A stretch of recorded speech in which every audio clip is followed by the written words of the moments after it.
Today, we want to personally honor you as veterans. We want to express our appreciation and gratitude for you and your sacrifice for us and especially for this country. We miss getting to spend time with each of you and getting to know you and your stories.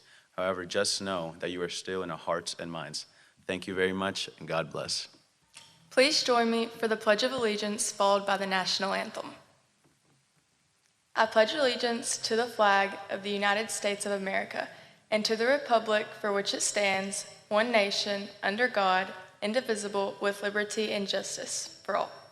Oh, say, can you see by the dawn's early light what so proudly we hailed at the twilight's last gleaming, whose red stripes and bright stars through the perilous fight o'er the ramparts we watched were so gallantly streaming, and the rocket's red glare, the bombs bursting in air, gave proof through the night that our flag was still there.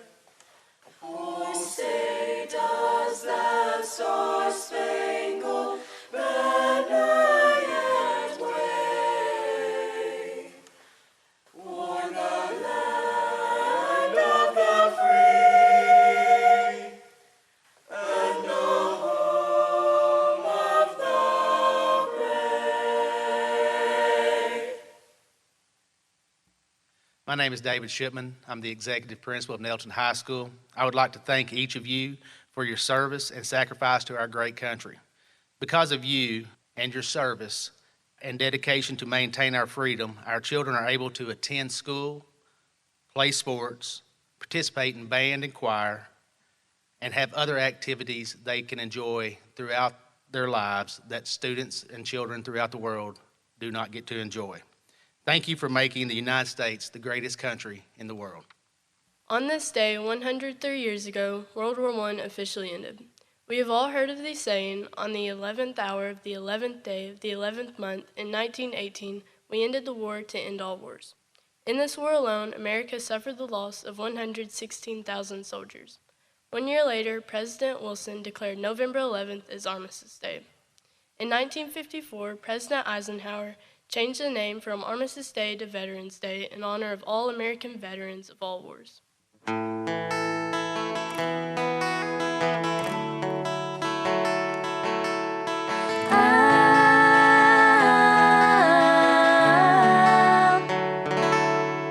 If tomorrow all the things were gone I'd hoped for all my life, then I had to start again with just my family by my side.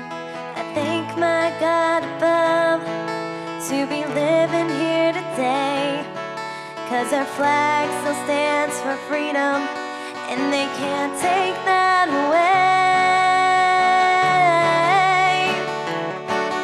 And I'm proud to be an American, where at least I know I'm free. And I won't forget the men who died, who gave that right to me. And I'll gladly stand up next to you and defend her still today, 'cause there ain't no doubt I love this land. God bless the USA.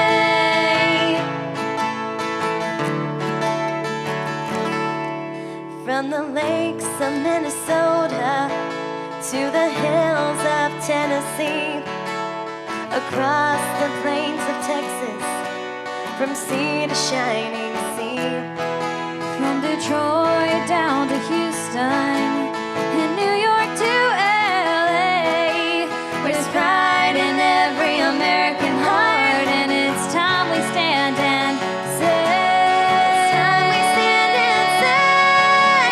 I'm proud to be an American, where at least I know I'm free.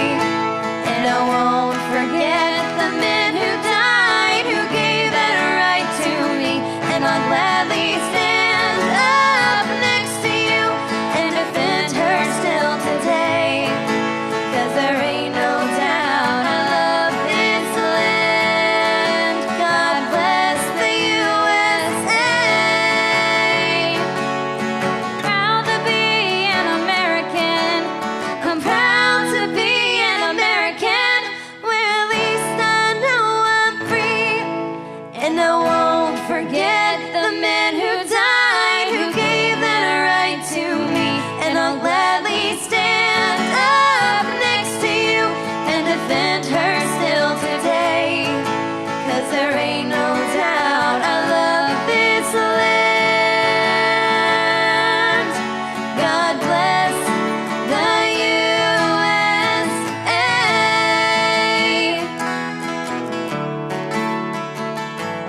Today, we bow our heads in silence for the men and women that we have lost in war. We remember and appreciate the many sacrifices that those who serve and have served our country have made. At this time, we want to take a moment to honor the 13 lives lost in Kabul at the airport attack this past August, as well as the other fallen soldiers that came before them. The legacies that these heroes have left behind will never be forgotten.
In late January 1943, the steamship Dorchester set sail from New York, bound for Greenland.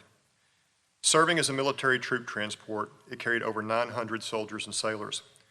Among them were 4 freshly minted lieutenants: Father John Washington, Reverend Clark Poling of the Dutch Reformed Church, Rabbi Alexander Good, and Methodist minister George L. Fox. These 4 men had met and become friends while undergoing chaplain training at Harvard University, and although assigned to separate units, they were reunited on the journey to Greenland.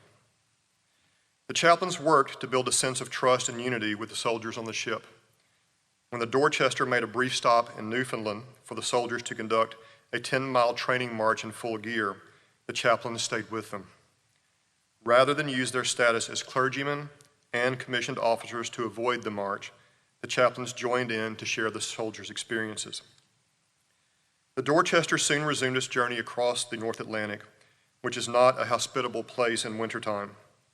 In freezing cold temperatures, the ship pitched and rolled as it made its way as part of a small convoy to its destination. To the best of their ability, the 4 chaplains attempted to comfort the soldiers physically and spiritually while dealing with their own seasickness. In the process, the chaplains proved to be a source of curiosity among some of the soldiers. Interfaith cooperation was not something widespread in the towns and cities of our country at that time.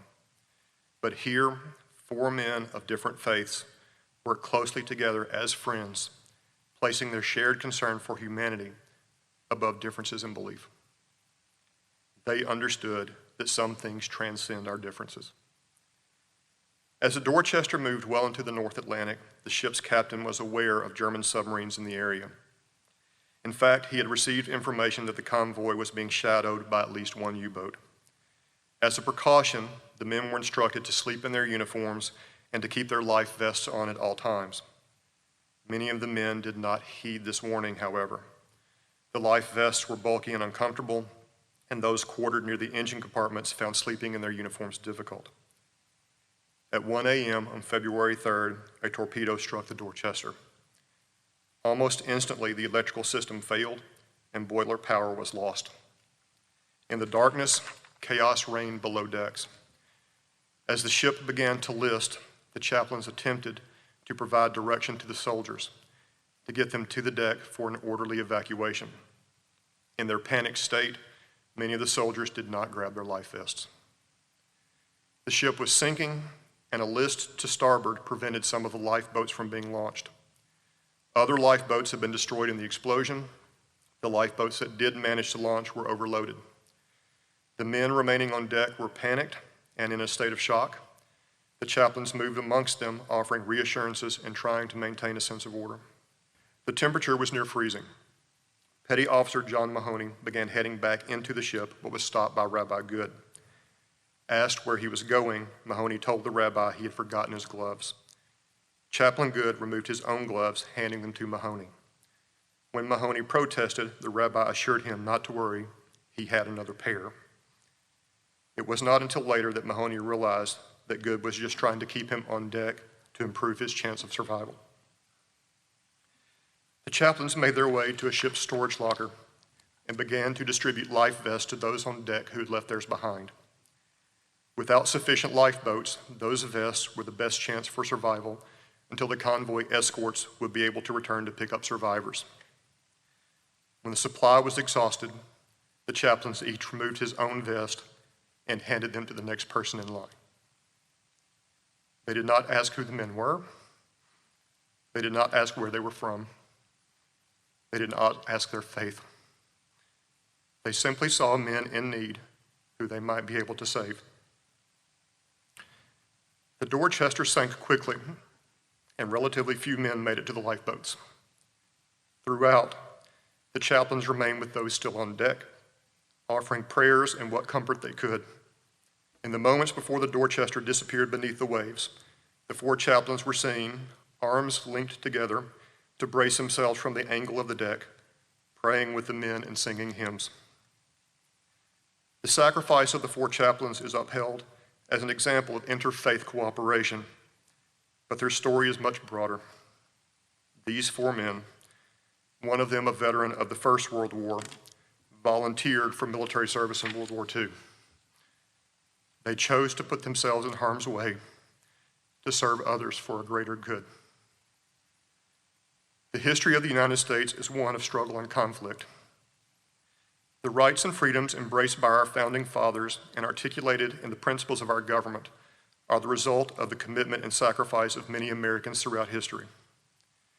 While the grand experiment we know as the United States has not always been easy or pleasant, the four chaplains offer us an important lesson.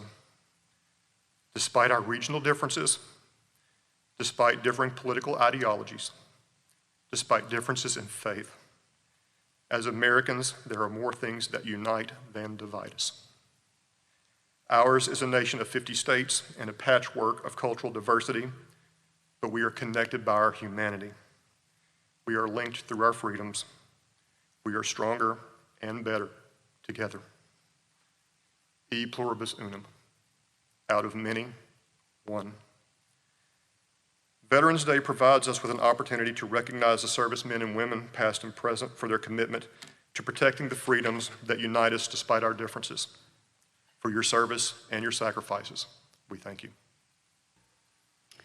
Hello, my name is Karen Kurtner. I am the superintendent of Nettleton Public Schools, and I'm very honored to be here today to join you to celebrate Veterans Day. I challenge each of you to step back and think for a moment, what does Veterans Day mean to you? To me, Veterans Day is a day that we honor those who have served in the military, both past and present. Veterans Day is the celebration of service, sacrifice, and love of our country by those who are willing to be part of something much bigger than themselves. A veteran is someone who is willing to give up everything to serve in one of our armed forces in order to ensure that you and I have the freedoms that we often take for granted. They work hard to keep our world safe for us to live in. Veterans Day is a day we should take a moment and thank all of those who have stepped up to serve our country. At Nettleton Public Schools each year, we take the time to especially thank and recognize our veterans. We never want to forget them. They are in our minds, and once a veteran, always a veteran. Times may change, and veterans' needs may change, but war has the same effects on our military men and women across the years. Their stories should not be lost, and what they have to say can be very invaluable to all of us.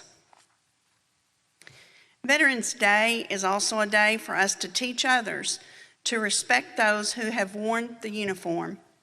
It is time to remind others of the importance of freedom and what some people have sacrificed to make sure that we keep that freedom. On Veterans Day, I honor the service. I honor the sacrifices. I respect the life decisions, and I'm so grateful for those who can stand in a position that they believe in. In today's world, I realize it is a tremendous task and time to be a veteran in America. Everyone should show incredible support, encouragement, and appreciation to all of our veterans in many, many different ways. And that is why I like to celebrate on Veterans Day.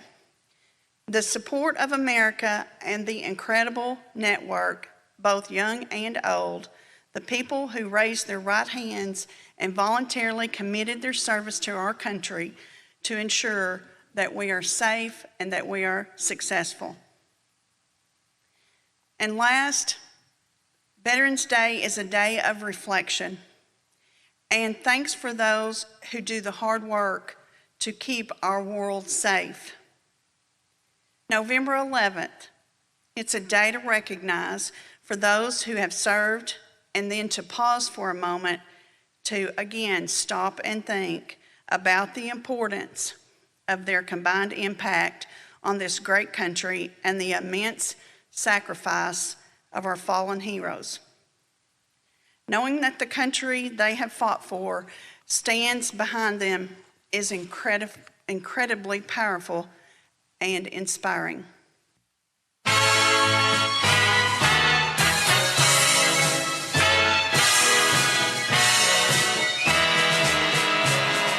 God bless America, land that I love. Stand beside her and guide her through the night with a light from above.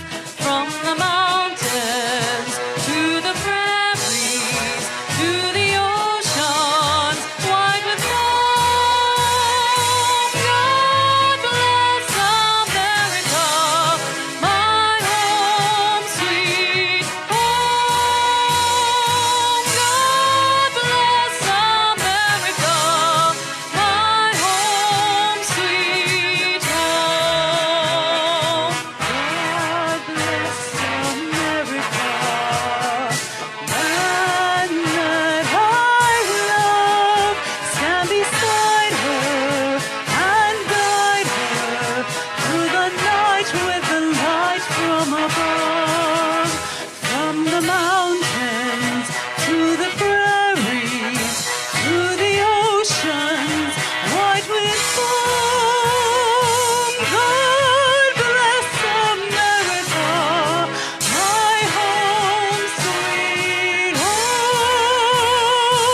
God bless America, my home sweet home.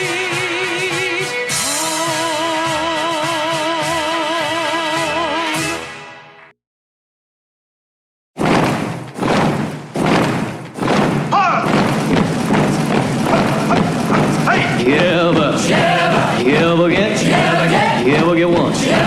You ever get one of them? It's one of them days. Attention, hut!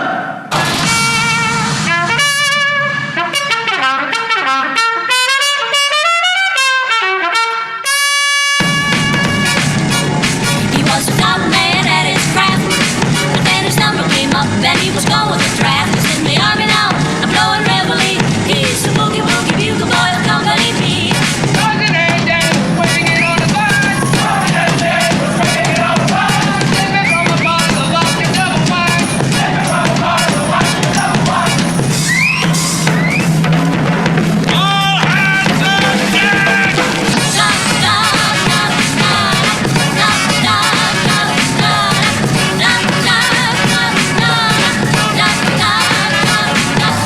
And the company jumps to Nicholas reveille. He's the boogie woogie bugle boy of Company B.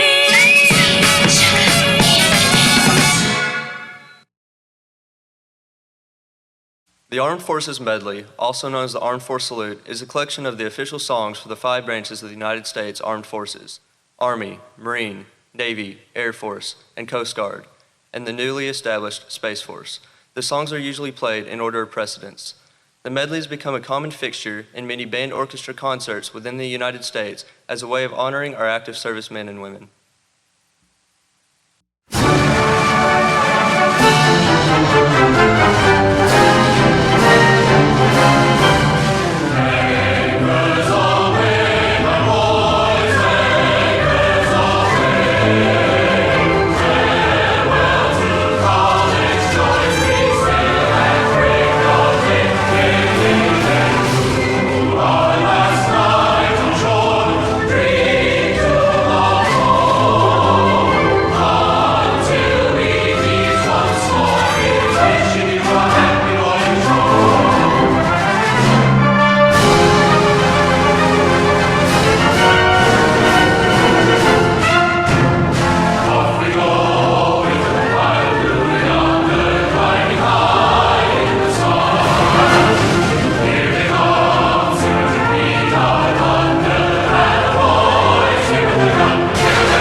I believe in the United States of America as a government of the people, for the people, whose just powers are derived from the consent of the governed, a democracy and a republic, a sovereign nation of many sovereign states, a perfect union, one and inseparable, established upon those principles of freedom, equality, justice, and humanity for which American patriots sacrificed their lives and fortunes.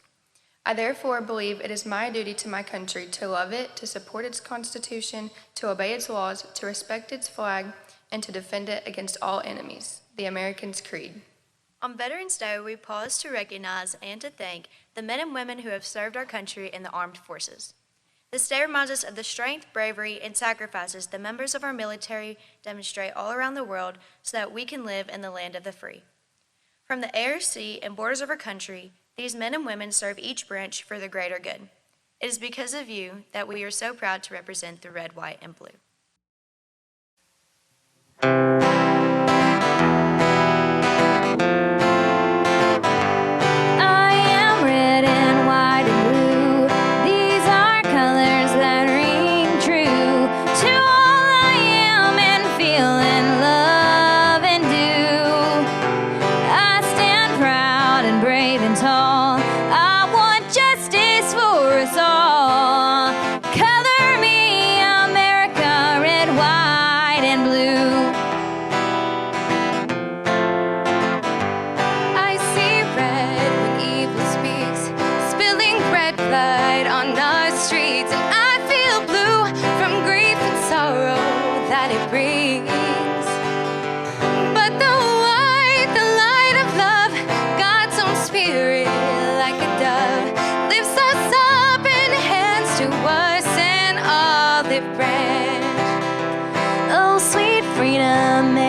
see and do.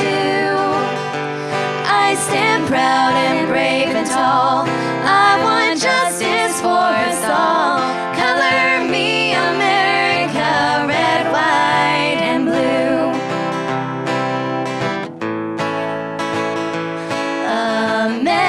America, America, God shed His grace on thee and crown thy good with brotherhood from sea to shining sea. I am red and white and blue. These are colors that ring true to all I love and feel and see and do. I stand proud and brave and tall. I want justice for us all. Color me America, red, white, and blue. Color me America, red, white, and blue.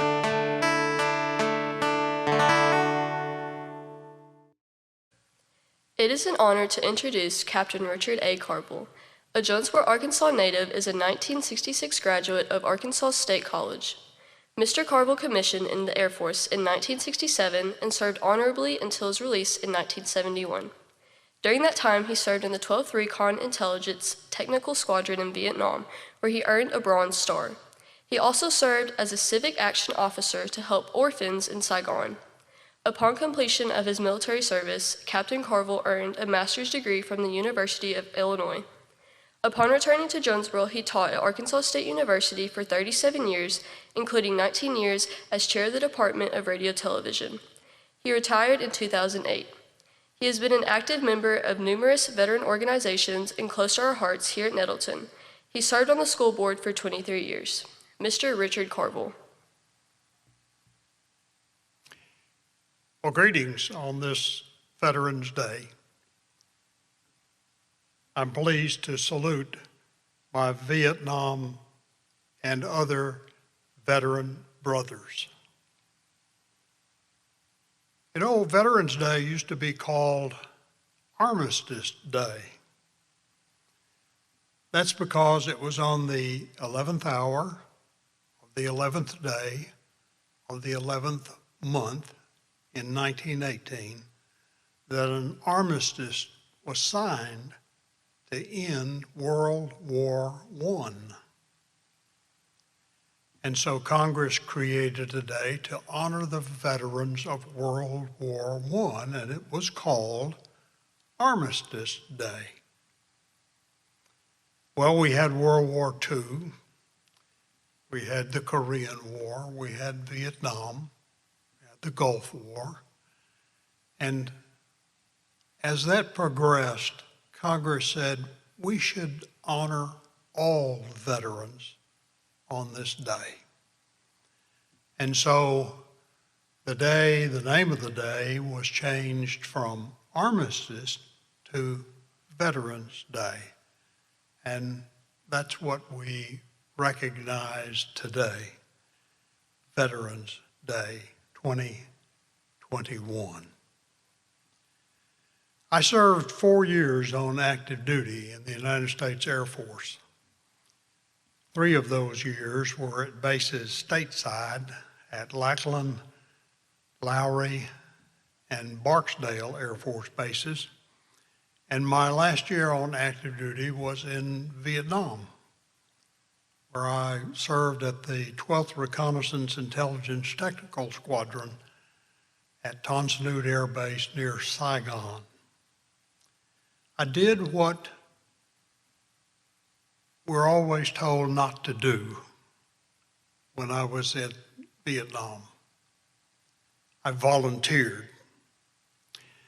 Our civic action officer was rotating back to the United States.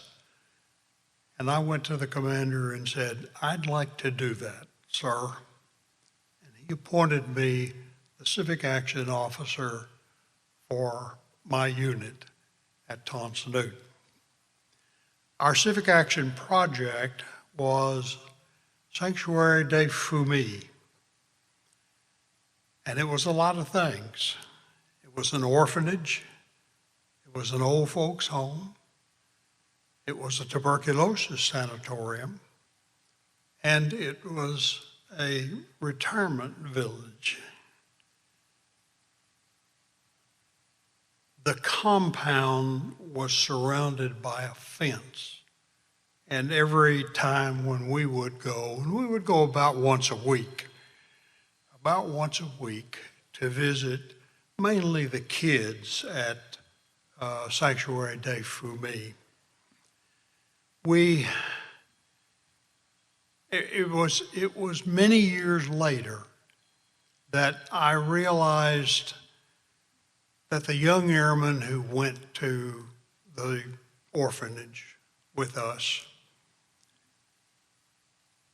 had a specific purpose for going there. They played with the kids. They literally got down on the ground and played with those children. And years and years and years later, I realized that those children perhaps were surrogates for their brothers and sisters that they had left back stateside as they were serving overseas. We did a lot of things for the sanctuary.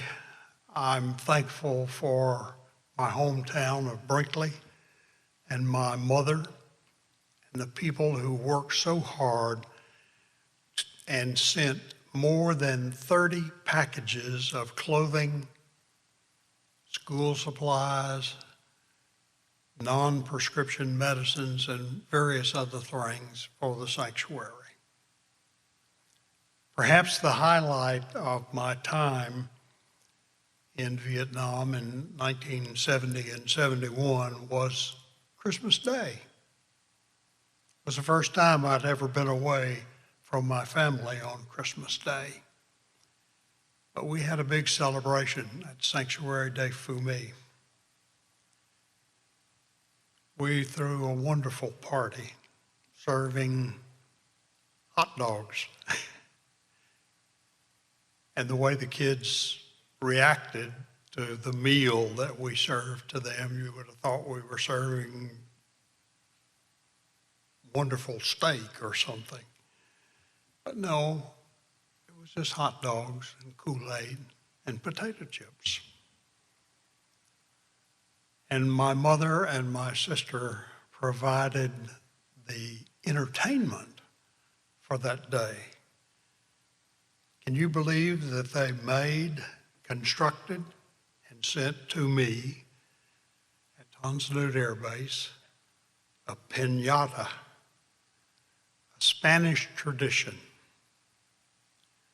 And we put that piñata in a tree in the courtyard of the sanctuary. And we didn't have to explain because the kids spoke Vietnamese and we spoke English.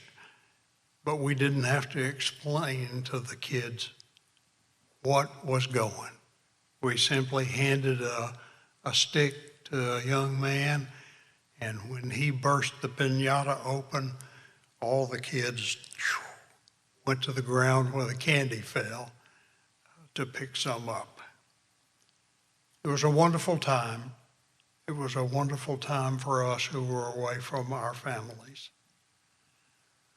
But I came home. I had a second son who was born 3 months into my tour, and I didn't get to hold him until he was 9 months old. But he greeted me at the airport in Shreveport when I landed. His brother, who was 4 years old, whispered to his mother as I came down from the airplane, "That's my daddy. That's my daddy."